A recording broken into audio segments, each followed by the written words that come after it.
Folks are still making their way in. It's a beautiful day. No, they didn't tell me about before. I knew it was going after. My suit started out a little lighter blue than it is now. Okay, I appreciate you letting me know that. We have an approach that's being made, and while folks are just coming in, maybe they'll just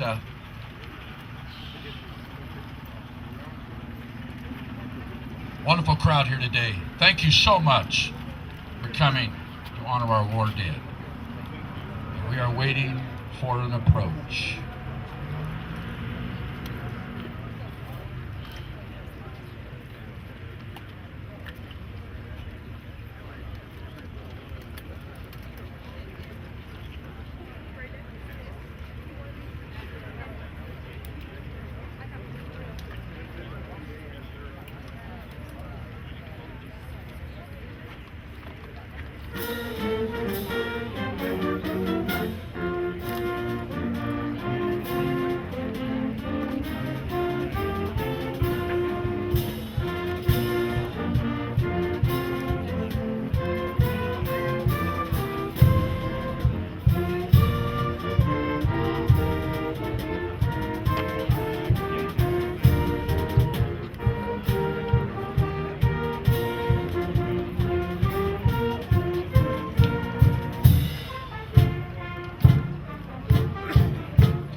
Sorry, this is the best place for me to be, so.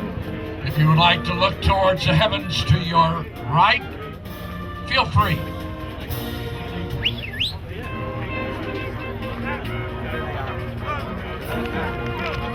Would you please stand in preparation?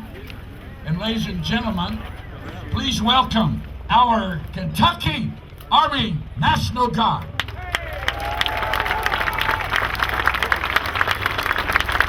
UH-60 Black Hawks, Mike Model, Pilot Chief Warrant Officer 5 Stephen Bowling, Lieutenant Colonel Dwayne Lewis, and Lieutenant Jonathan Strayer, and Lieutenant Christine England.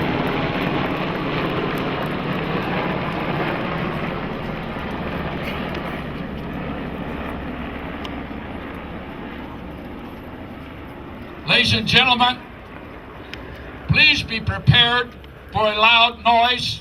JB! Cannon.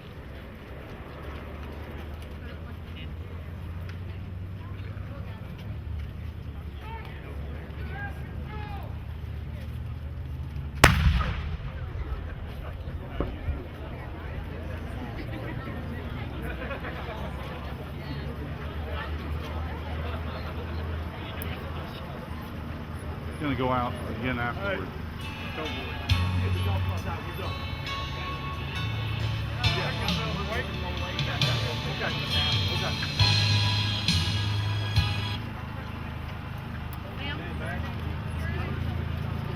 You may be seated if you wish. It's cooler down there.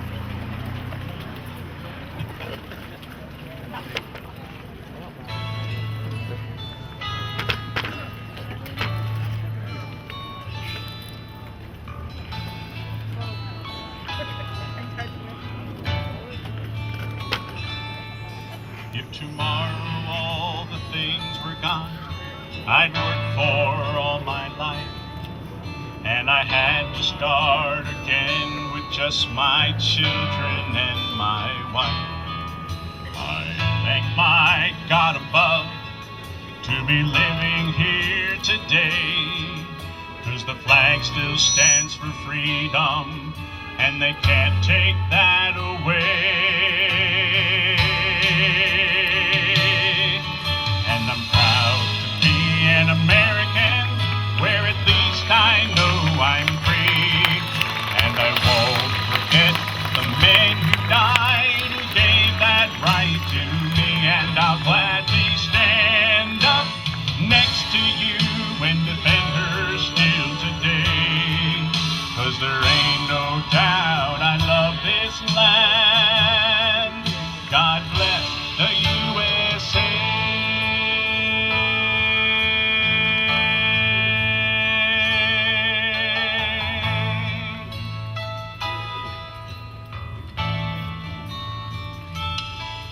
From the lakes of Minnesota to the hills of Tennessee, across the plains of Texas, from sea to shining sea, from Detroit down to Houston, from Kentucky to LA, there is pride in every American heart, and it's time we stand and say that I'm proud to be an American, where at least I know I'm free. And I won't forget the men who died, who gave that right to me. And I'll gladly stand up next to you and defend her still today. 'Cause there ain't no doubt I love this land. God bless the USA.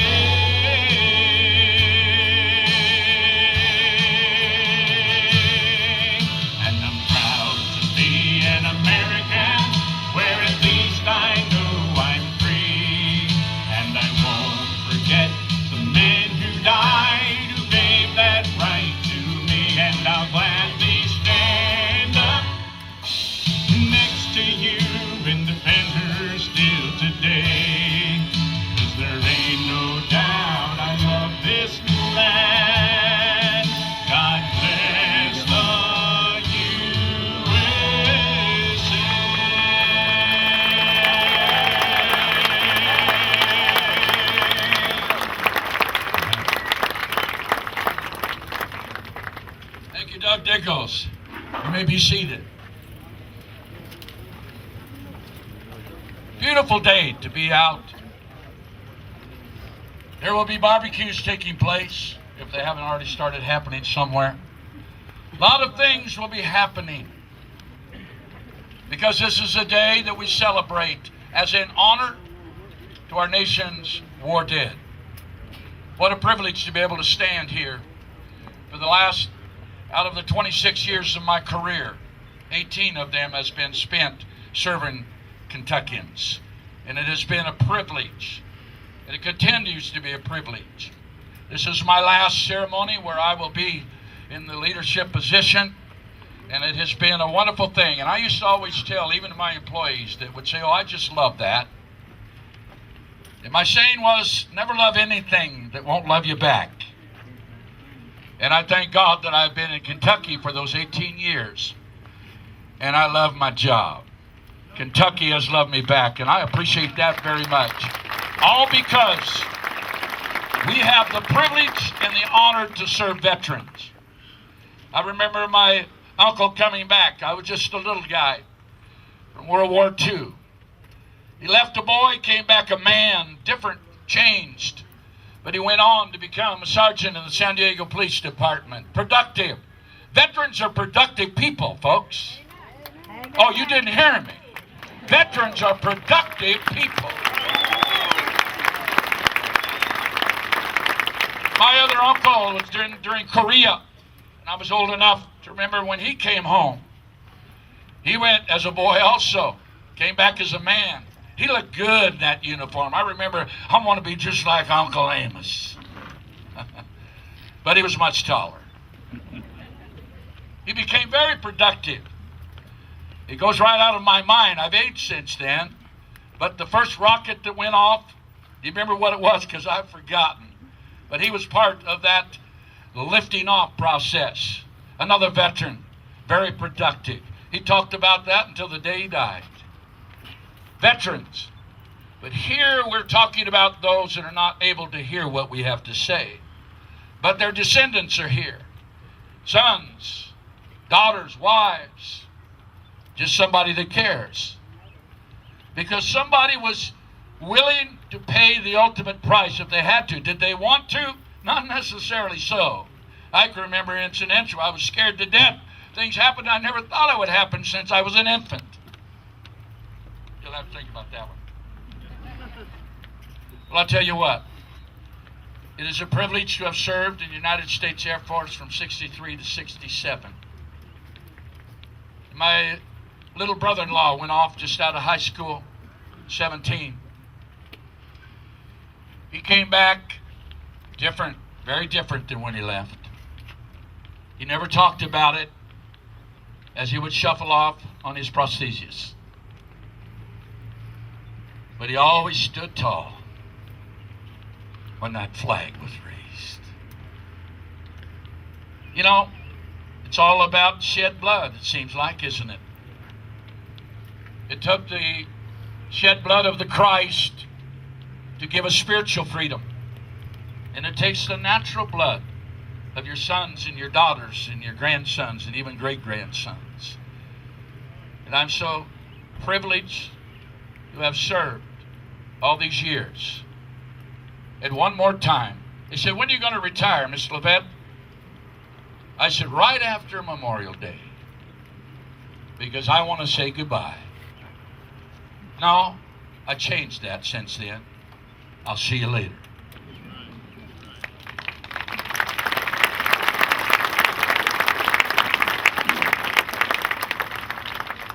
At this time, I would like to thank you and to introduce our chairman of the Central Kentucky Veterans Committee.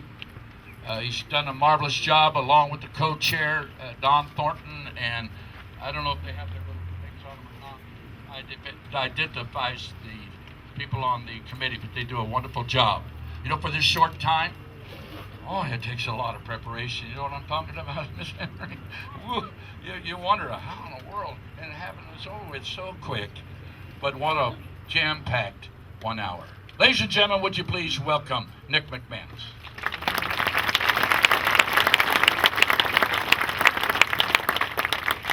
Good morning, everyone. First of all, we'd like to know how many people are here in Camp Nelson for the very first time. Would you raise your hand, please? Very first time in Camp Nelson. Wow, there are lots. How about first time to a ceremony here at Camp Nelson? A little higher so we can see you. Wow, lots. Henry, good. Okay, well, there's a lot that's going to happen here today in a short period of time. First of all, again, my name is Nick McManus. I represent the 15 members of the Central Kentucky Veterans Committee that plans and organizes the activities and ceremonies here at Camp Nelson. I also come by way of the United States Coast Guard Auxiliary, which I've been a member of for 8 years. We honor you for being here today. You had a choice. You had lots of choices. You could be at the lake, you could be at picnics, you could be anywhere you want to be. But for some reason, we all came to either honor our families, our friends, those that came before us, those that are maybe in service now. The very first time that I came to Camp Nelson was about 4 years ago on this day. I walked through those gates down there with my dad's picture in my pocket and his dog tags from World War II in my pocket as well, not ever knowing what was going on up here. I knew there was a ceremony, I knew things were going on up here, but I walked in and I said, wow, this is amazing.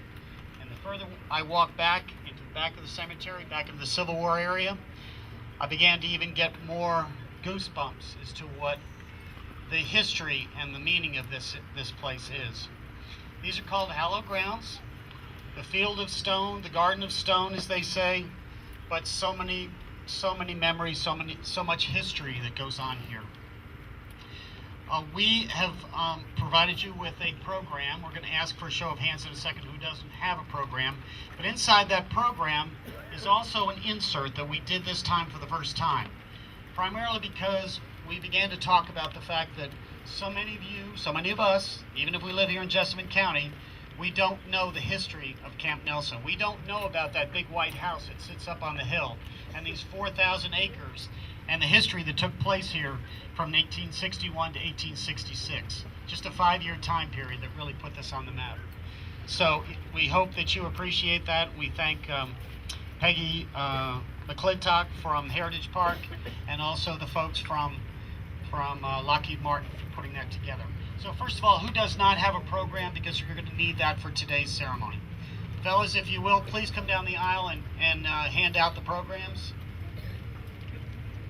Where are the Coast Guard guys? And there they are, folks from Lockheed Martin. Okay, we need some programs up front here too. The reason I say this is because we're not going to make announcements announcing a lot of the things that go on during the ceremony, so please follow along as we go. Okay, programs.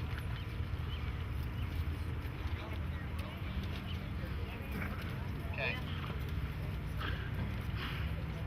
Our guys were standing back there a minute ago.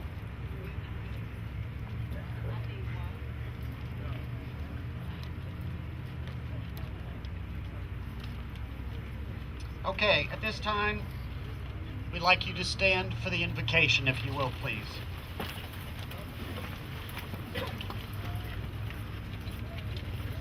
Please remain standing for the presentation of colors.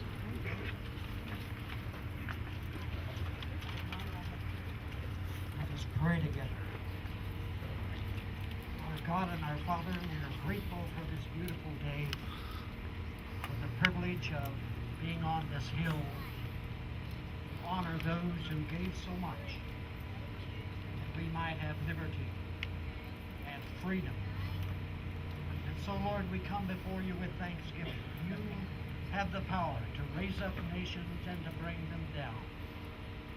You have the power to keep us and prosper us, or to take it all away. So have mercy upon us, we pray, O Lord, this day.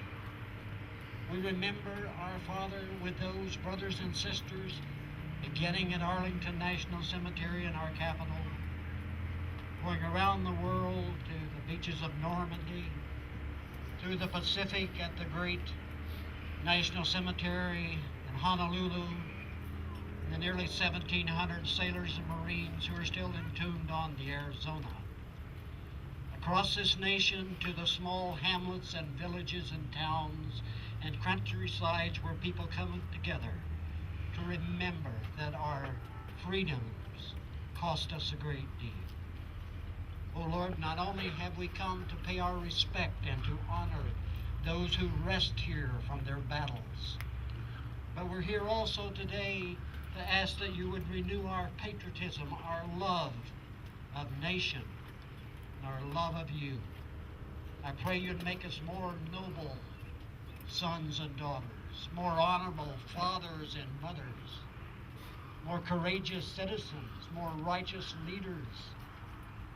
And I pray that you would stand with those who are on the watch today to keep us safe. Thank you for this great committee that put this together and called us here. May you honor them for their good works. Now we ask all of this, Lord, in the name of our Savior Jesus Christ, who also shed his blood for us. We are grateful indeed. Amen.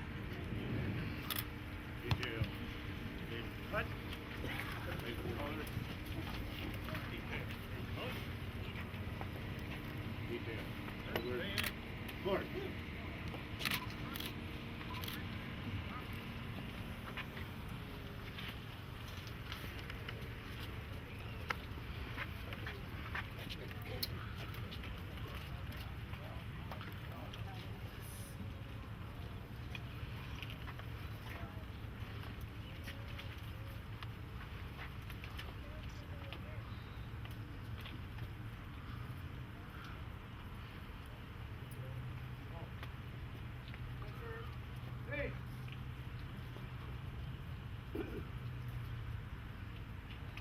Oh, say, can you see by the dawn's early light what so proudly we hailed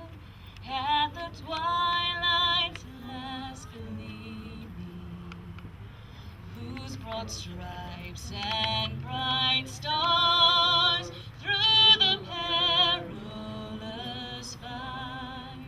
O'er the ramparts we watched were so gallantly streaming, and the rocket's red glare, the bombs bursting in air, gave proof through the night that our flag was still there.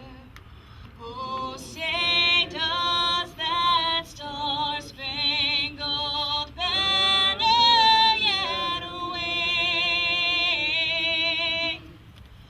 o'er the land of the free and the home of the brave?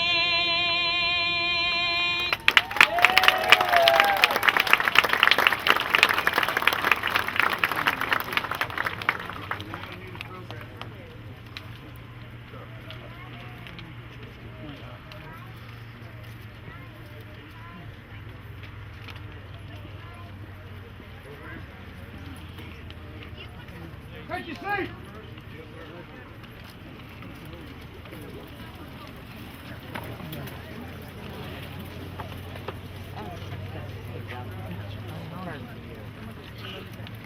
Ladies and gentlemen,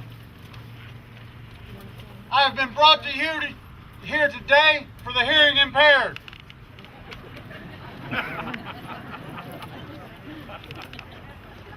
Welcome to our hallowed ground.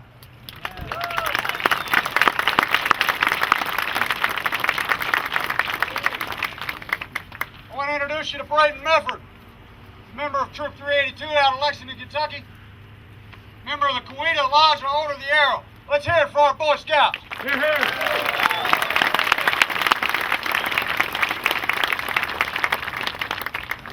My name is J.B. Reynolds and I wear a few hats. I am the Vice President of the Rolling Thunder chapter in Lexington, Kentucky, Chapter 5. It's our job to bring awareness to the POW-MIA issue, to let people know that there are still in excess of 80,000 service members still listed as missing, in action, or prisoners of war. That's unacceptable on any level. We help our government correct the past to protect the future. I'm also one of 9 senior ride captains with the Patriot Guard Riders of America for the state of Kentucky.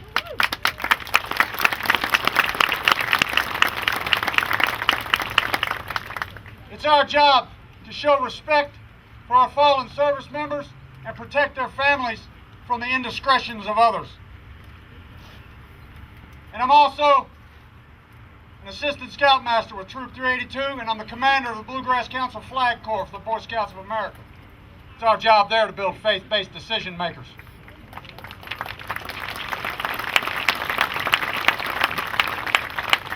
We as veterans, we cut and we joke up with each other and tease each other about our branches of service. We have a little sibling rivalry. And being a Marine, I noticed that the Navy seems to take it a little harder than others. I can get away with saying that because I am the son, the proud son, of a retired United States Navy World War II veteran.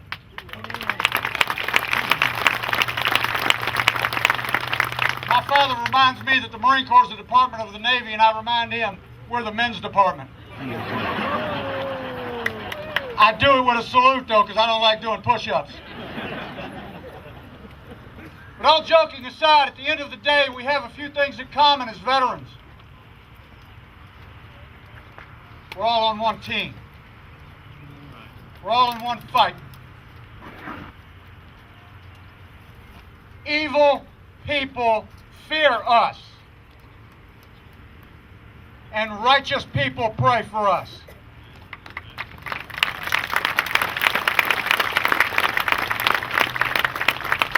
We all serve under the same flag.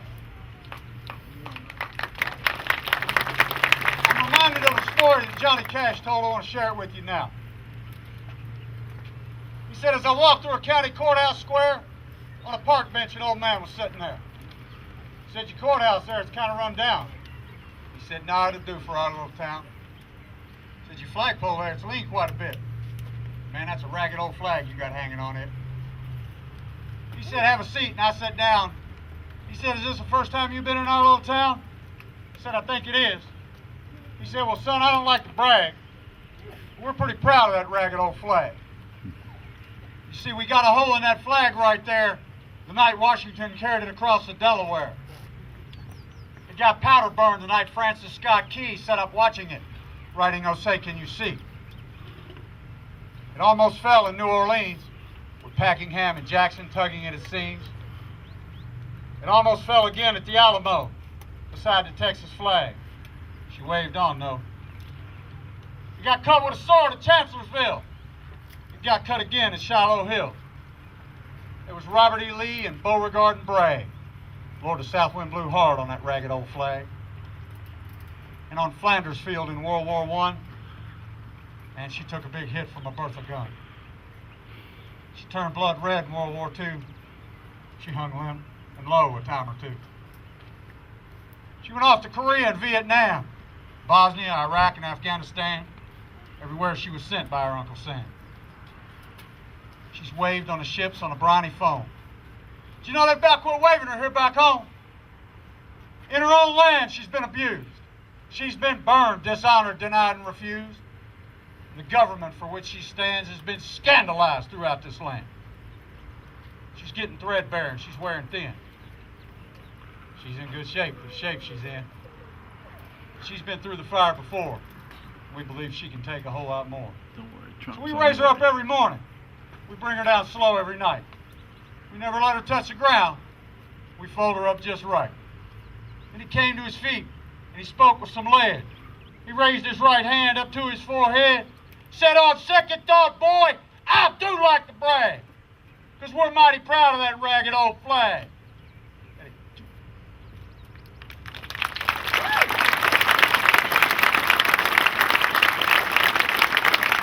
Ladies and gentlemen, a prominent general once told me, Sergeant Reynolds, that is your flag. Take it everywhere you go, fly it high for the world to see, because it tells people who you are, where you came from, and what you're prepared to do in defense of your country and in defense of your way of life. You see, there's 50 individual white stars. They represent 50 individual states, each having their own rules, their own laws, and their own regulations.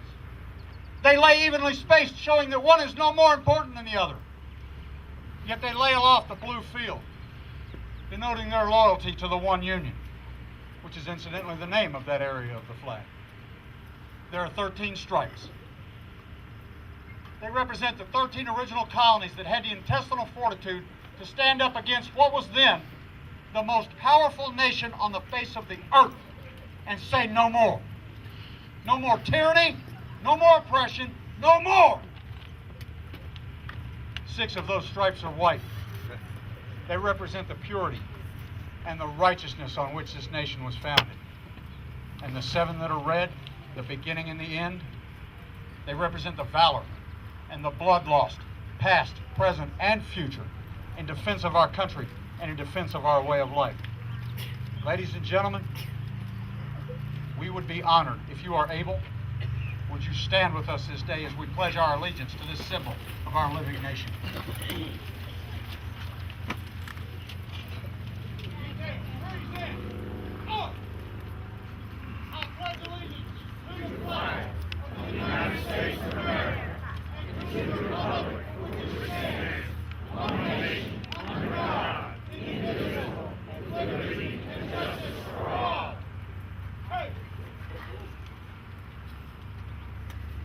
You may be seated. Ladies and gentlemen, on behalf of Rolling Thunder Incorporated, the Patriot Guard Riders of America, Braden and myself, and the Boy Scouts of America, may our God place a hedge of protection around you in your travels this day. I say to you, Fortuna Fave Paratus. Fortune favors the prepared.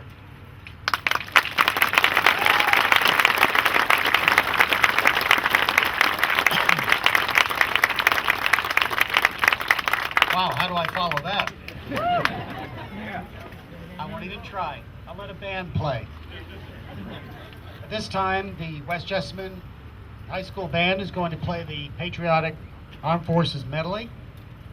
And I'm going to give those of you that don't know the sequence goes like this. Navy, Army, Marines, Coast Guard, and then Air Force. And we ask all veterans of each of those services, when your medley is played, we ask that you stand and be honored as we do that. And there is a Navy guy that told me that the Army guys probably don't know what their song sounds like, so we'll call it from the boat.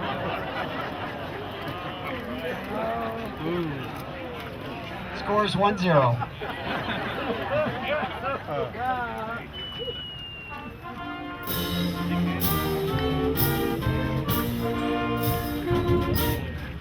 United States Navy. Please stand.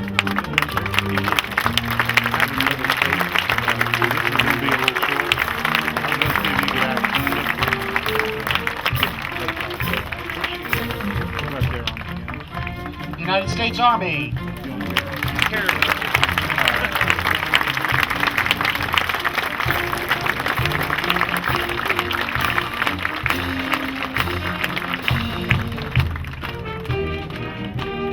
United States Marine Corps.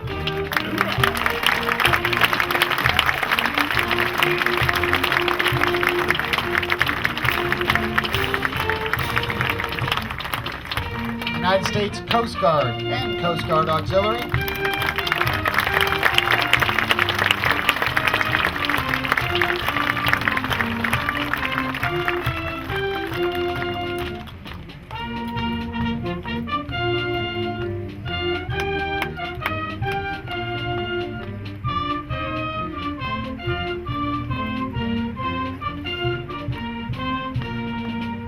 And the United States Air Force.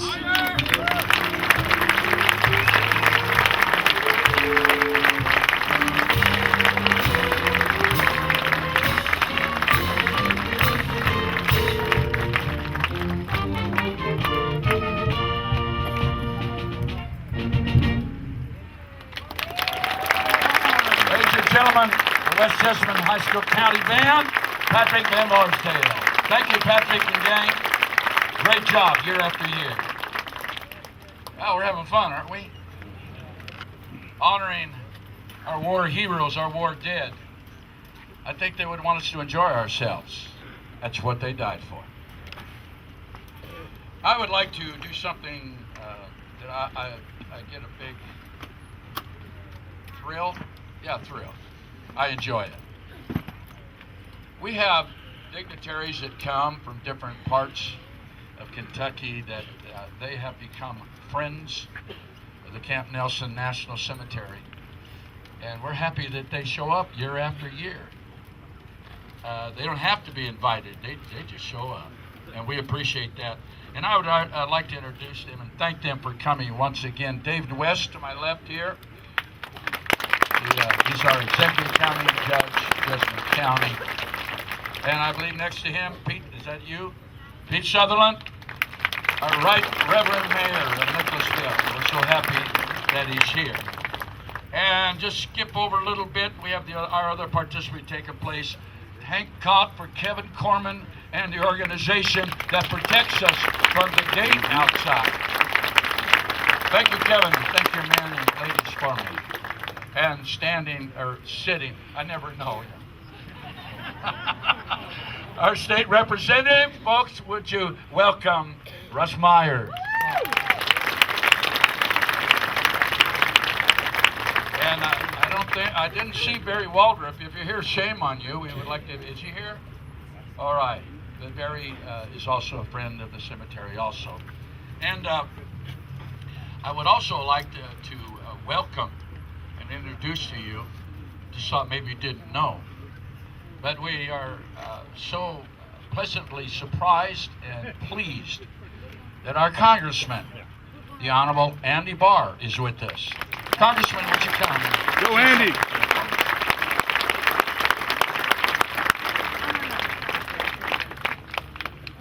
Lexington and Concord, Bunker Hill, Yorktown, the Alamo, Bull Run, Antietam, Gettysburg, San Juan Hill, Bella Wood, Argonne Forest, Pearl Harbor, Midway, Guadalcanal, Normandy, Battle of the Bulge, Iwo Jima, Pusan Perimeter, Chosin Reservoir, Khe Sanh, Hamburger Hill, the Persian Gulf, New York City, the Pentagon, Fallujah, Ramadi, Helmand, Kunar. These are the names of just a few of the places where American patriots fought and died for their country. It is an honor to be with you this morning to remember these heroes, soldiers, sailors, airmen, Marines, who literally gave all so that we might be free. It's a pleasure to be here with Heather French Henry, a tireless advocate for our veterans, with the Patriot Guard, the West Jessamine Band, and it's especially an honor to be here in the company of Gold Star families and so many of you who have served our nation in uniform. So to all the veterans here, thank you for your service.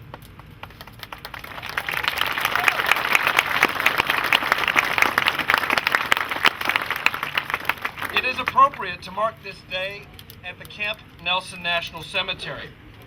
Like this cemetery, the roots of Memorial Day go back to the Civil War and its aftermath.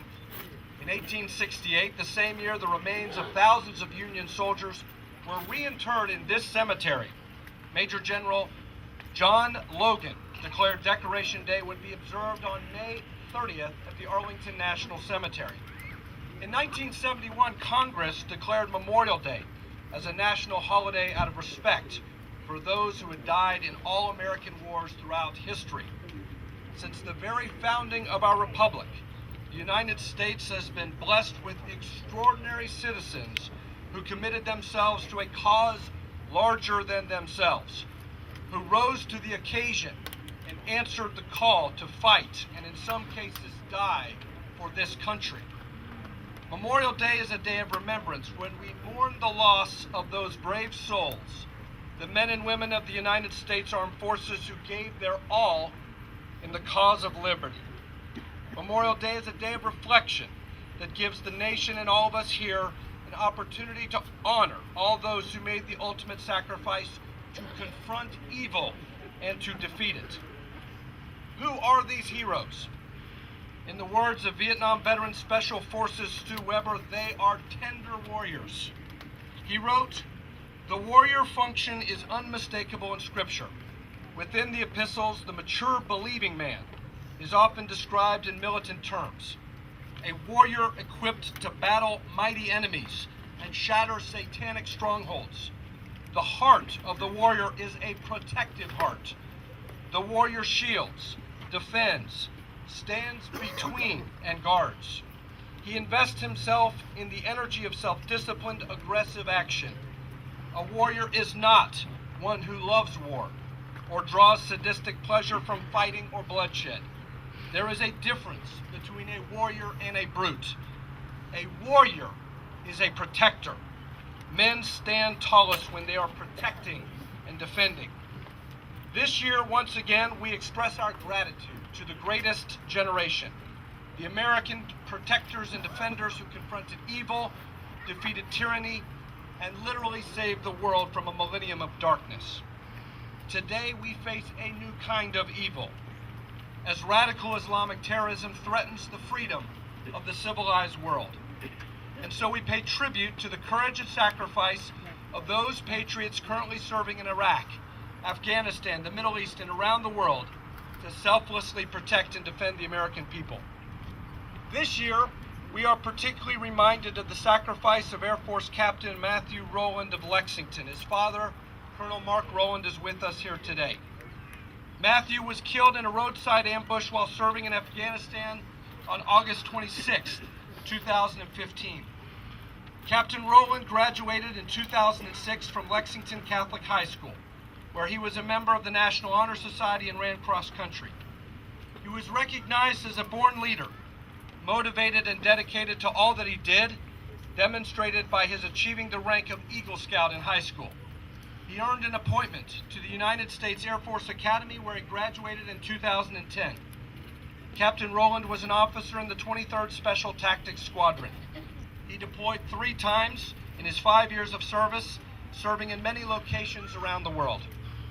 Last October, I traveled to Afghanistan, where I met with General John Campbell, commander of the United States and International Security Assistance Forces Resolute Support Mission, and some of our troops at Bagram Air Base outside of Kabul. After a national security briefing at Bagram, an Air Force colonel named Espinosa approached me. He introduced himself and he thanked me for honoring Captain Rowland in a speech I had delivered a few weeks earlier on the House floor. I will never forget Colonel Espinosa or the words he shared with me that night. He said, "What you don't know about Captain Rowland is that he saved my life that night and the lives of several more men under my command. Even as he lay mortally wounded, he called us by radio to warn us that there was enemy ambush ahead, and that was the last act Matthew Rowland made on earth." The Gospel of John describes what is in the heart of the American warrior. "Greater love hath no man than this, that a man lay down his life for his friends." I recently read the New York Times bestseller Fearless, the undaunted courage and ultimate sacrifice of Navy SEAL 6 operator Adam Brown. This is a story of heroism and humanity, and it captures the heart of the American warrior. It is a portrait of a highly trained warrior who would enter a village with weapons in hand to hunt terrorists, only to come back the next day with an armload of shoes and meals for local children. This is how the story begins. When Adam Brown woke up on March 17, 2010, he didn't know he would die that night in the Hindu Kush mountains of Afghanistan, but he was ready. 7,000 miles away in a suburb of Virginia Beach, his 10-year-old son Nathan was worried about him. From the moment he opened his eyes that morning, he felt something bad was going to happen to his daddy, but he kept it to himself, rolled out of bed, and got ready for school. On a previous deployment, Adam had written in his journal to both Nathan and Savannah, Nathan's 7-year-old sister, a letter they weren't meant to see unless the worst happened. "I'm not afraid of anything that might happen to me on this earth, because I know no matter what, nothing can take my spirit from me. How much it pains me to think about not watching my boy excel in life, or giving my little girl away in marriage. Buddy, I'll be there. You'll feel me there when you steal your first base, smash someone on the football field, make all A's. I'll be there for you in all your achievements. But much more, buddy, I'll be there for you in every failure. Remember, I know tears, I know pain and disappointments. I will be there with you with every drop. You cannot disappoint me. I understand." So as we honor Captain Rowland, Navy SEAL Adam Brown, and all those lost in battle, as Memorial Day passes, as the parades, ceremonies, and picnics fade away, and as the unofficial start of summer begins, let us remain mindful beyond this particular holiday of what lies in the heart of the American warrior. Let us honor the fallen, but let us do more. Let us honor what they fought to protect and defend. Thank you again for having me. May God bless the American warrior. May God bless the United States of America.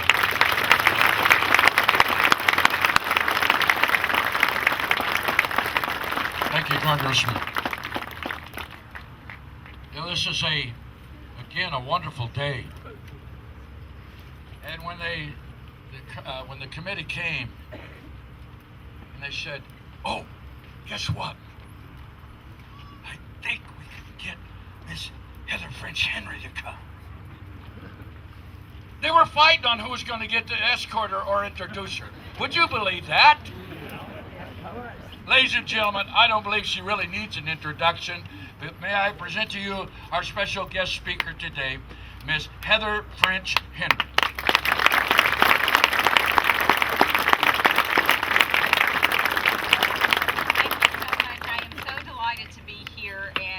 On behalf of Governor Bevins and Commissioner Arflak, I want to say from the Kentucky Department of Veterans Affairs, we are so pleased to be able to partner from time to time with Camp Nelson and National Cemetery and our state veteran cemetery staff. We partner in ways to provide the forever care for those fallen heroes. So on behalf of all of our employees across the state of Kentucky, to the staff of the Camp Nelson Cemetery, thank you for all that you do to honor our heroes.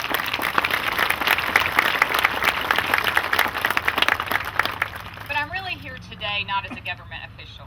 I'm really here today as the daughter of a disabled Vietnam veteran, Staff Sergeant Ronnie French.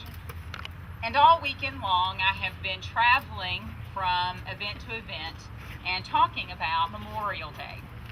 It was interesting that on the radio several times DJs have mentioned Happy Memorial Day, have a great Memorial Day weekend, and there are car sales around the corner, and there are sales at Kohl's, and there are sales at the supermarket, and believe me, I know Kentuckians love to celebrate not or anything with a lot of food, certainly, and a lot of shopping. But it made me pause for a moment, because in our country, too often we forget about the price of our freedom, and that this weekend really isn't about a celebration, although we do celebrate the lives of our heroes, but it's about remembering. And it's about not forgetting that the price of freedom comes at a dear, dear cost. And that's right, it certainly does. And I have dedicated this weekend to a very special Marine. Most of you think, hey, it's my father. No, he is Mr. America. Don't worry about that. But there's another very special Marine, Charlie Smith. So on December 27th, 1967, my father and Charlie got called into battle in Vietnam. They actually got called on Christmas Day on December 25th of 1967. But on December 27th, they became heated in battle. And what I have found out from watching a lot of History Channel and hearing a lot of stories from my father, a lot of the battles were the same. The Vietnamese were heavily entrenched underground. There was a tunnel system still that they're discovering. And as I watched one particular story of taking of Hill 724, my dad said that's exactly the way every single battle in Vietnam took place. Every time we went out, we were ambushed. We were never prepared. We went in with one hand behind our back and a blindfold on, not knowing what was about ready to happen. And on December 27th, 1967, it happened yet again. They called it Operation Badger Tooth. You can look it up online. It's a very detailed history of that battle. They went in as the Suicide Battalion. I had to tell you, not the most encouraging name of a battalion, the Suicide Battalion, especially when my father, when his feet first hit the ground in Vietnam, the gentleman said, "Sir, you've got a 45-minute life expectancy over here as a Marine in Vietnam." "Yes, sir. Sir, yes, sir." Not very encouraging. But on December 27th, 1967, they were in the heated battle, and my father was wounded and medevaced out. And he went on to the Valley Forge, not knowing that about 30 of his men would die that day. But also not knowing that his best friend Charlie Smith would survive and would move on to several other battles. Now, when my father came home, he served the rest of his time at Camp Lejeune, and he was medically retired at the end of 71. He came home knowing what happened to those 30 men that day because he got a detailed record. They're all on panel 32E on the Vietnam Memorial in about 5 lines, and it starts with Larry Gonzalez. And every time we're in Washington, D.C., we go to that particular panel, and my dad looks at the wall and he puts his hand on the wall, and the beautiful point of that memorial is you can see your reflection in those names. You are a part of them, and they are forever a part of you. That's the healing and the remembrance. So many years later, when you fast forward after my Miss America year, my dad had told me a story several times of his best friend, Charlie Smith. And I think the older he has gotten, the more stories that he is willing to tell. Of course, I'm a daddy's girl, certainly. I'm proud. My dad is my greatest hero ever in the United States. And so I thank you. I appreciate that. And so he started telling me stories about Charlie. And I'll never forget, I was in Washington, D.C., one of the many times at the wall. Every time I go to the wall. And I looked in the book. If you haven't been to the wall, there are books. And all the names are in there in alphabetical order. And then you go find them on the appropriate panel, which is in chronological order when they were killed in action. And so I decided one time to look up Charlie Smith's name. That had not said, I want you to do this, but I took it upon myself. There were a long list of Charlie Smiths in the book, but there was only one from Louisville, Kentucky.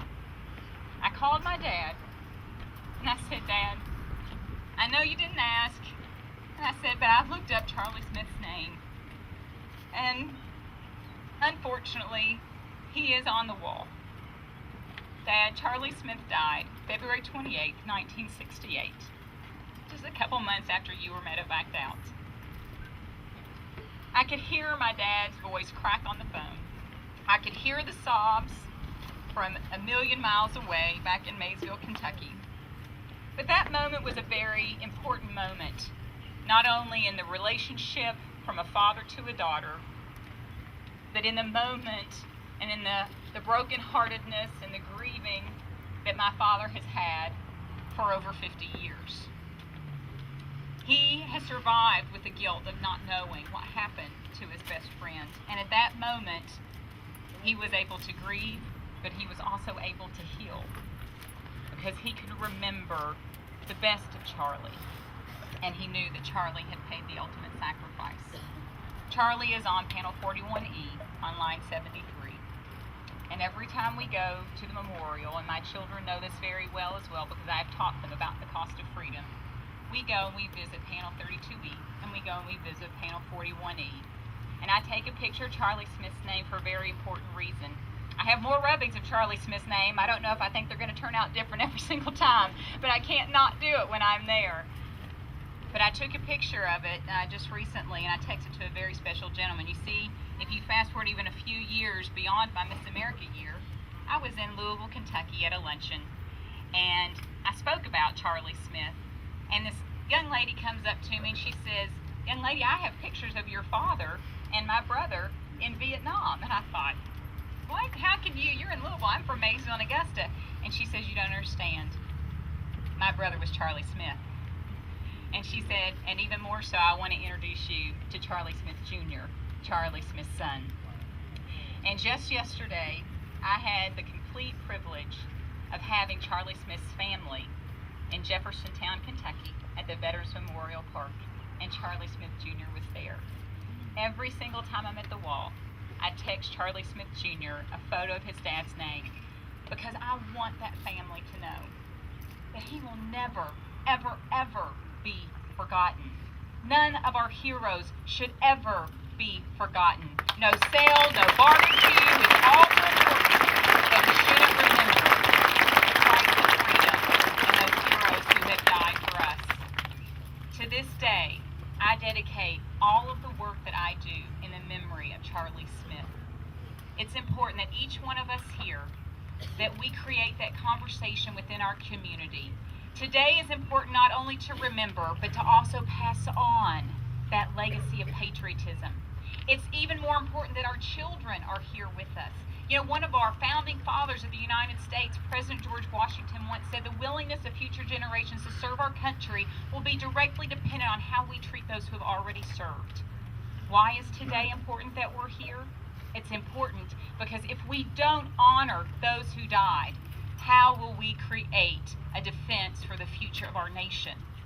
Why will young people want to serve if we don't honor our past? Every day, we have to show our gratitude. We have to show our gratitude to our families of our fallen. We have to show our gratitude to the future generations who are going to serve, because our very life and our freedom depend on it. In closing, I want to share with you a stanza from a very important poem, and it's from a Danville native son, Theodore O'Hara. "The muffled drum's sad roll has beat, the soldier's last tattoo. No more on life's parade shall meet that brave and fallen few.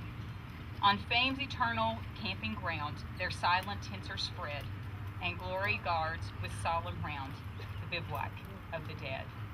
And that is placed at all of our national cemeteries and many cemeteries beyond. And it's so fitting, because for those whose comrades died at their side or by their side, or even in saving their lives, I'll never forget a moment when we were taking down a moving Vietnam wall, and JB and members of Rolling Thunder and Task Force Omega and Patriot Guard were with us. We were taking down the different panels, and we took down panel 32E and panel 41E. And my father said, "I finally get to bring my men home."